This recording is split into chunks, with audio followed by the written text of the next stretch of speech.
అరవ శ్రీధర్ కి 6 అమ్మాయిలతో సంబంధం ఉంది. ఇది వీణ చెప్తోంది. తన దగ్గర చాలా ఆధారాలు కూడా ఉన్నాయని చెప్తోంది. నా సేఫ్టీ కోసమే ఆ వీడియోలు తీశాను. వీడియోలు ఏవి కూడా డీప్ ఫేక్ కాదు. విచారణలో అన్ని విషయాలు తెలుస్తాయంటోంది వీణ.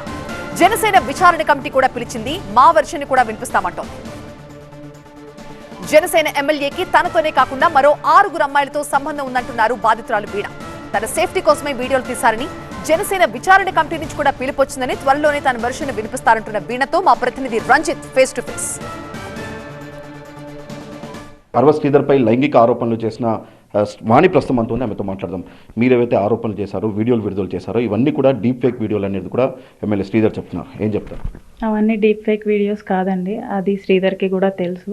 త్వరలోనే లీగల్ టీం దీన్ని ఒరిజినల్ అని చెప్పేసి డిసైడ్ చేస్తున్నాను. ఓకే, అసలు శ్రీధర్కి మీకు ఇద్దరికి ఎప్పుడు పరిచయం ఏర్పడింది? ఈ క్లాసెస్ ఎలా వచ్చాయి? ఇవన్నీ మీరు ఎందుకు రికార్డ్ చేసుకున్నారు? ఈ వీడియోలన్నీ కూడా ఎందుకు మీరు ఇవన్నీ ఎవిడెన్స్ లాగా పెట్టుకున్నారు? నా సేఫ్టీ కోసం పెట్టుకున్నానండి.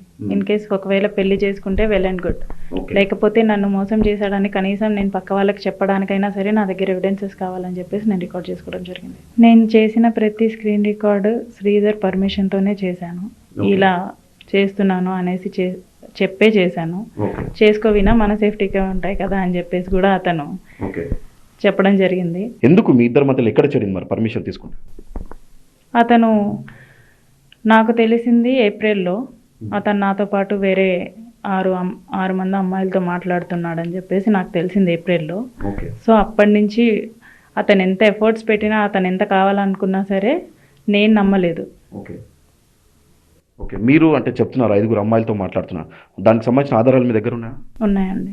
దాన్ని నేను లీగల్ టీంకి, మా లాయర్ గారికి సబ్మిట్ చేయడం జరిగింది. ఓకే, మీ దగ్గర ఎలాంటి ఆధారాలు ఉన్నాయి? మీరు ఇవన్నీ కూడా బయట పెడతానని ఈరోజు చెప్తున్నారు.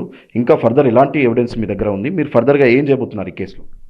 ఈ కేసులో మేము లీగల్ ప్రొసీజర్కి ఫాలో అప్ చేస్తున్నామండి. ఎవ్రీ పాసిబుల్ వేలో మేము జస్టిస్ కోసం ఫాలో అప్ చేస్తున్నాం లీగల్లీ. త్రిసభ్య కమిటీని ఏర్పాటు చేశారు. వాళ్ళు ఎవరైనా మిమ్మల్ని అప్రోచ్ అయ్యారా? మీరు వాళ్ళకి ఏమన్నా స్టేట్మెంట్ ఇచ్చారా? లేదండి, ఇలా కమిటీ పెడుతున్నది వాళ్ళ పార్టీ డెసిషన్. నాకైతే ఎటువంటి ఇంటిమేషన్ లేదు. అంటే కాల్ వచ్చింది ఇప్పుడు, అంటే పార్టీ నుంచి కాల్ వచ్చింది. ప్రజాస్వామ్యంలో మాకు రైట్ ఉంది. సో అతను ఒక వర్షన్ కాదు కదా, సో 2వ వర్షన్. నిన్న మేము ఆల్రెడీ వీడియో మీకు కూడా పంపించాం. అంటే మేము పిలిస్తే మేము వస్తామని చెప్పి ఈ రోజు కాల్ వచ్చింది మన ప్రెస్ మీట్కి ముందు. సో కొన్ని ఆధారాలు మేము చెప్పలేకపోవడానికి కారణం అదే.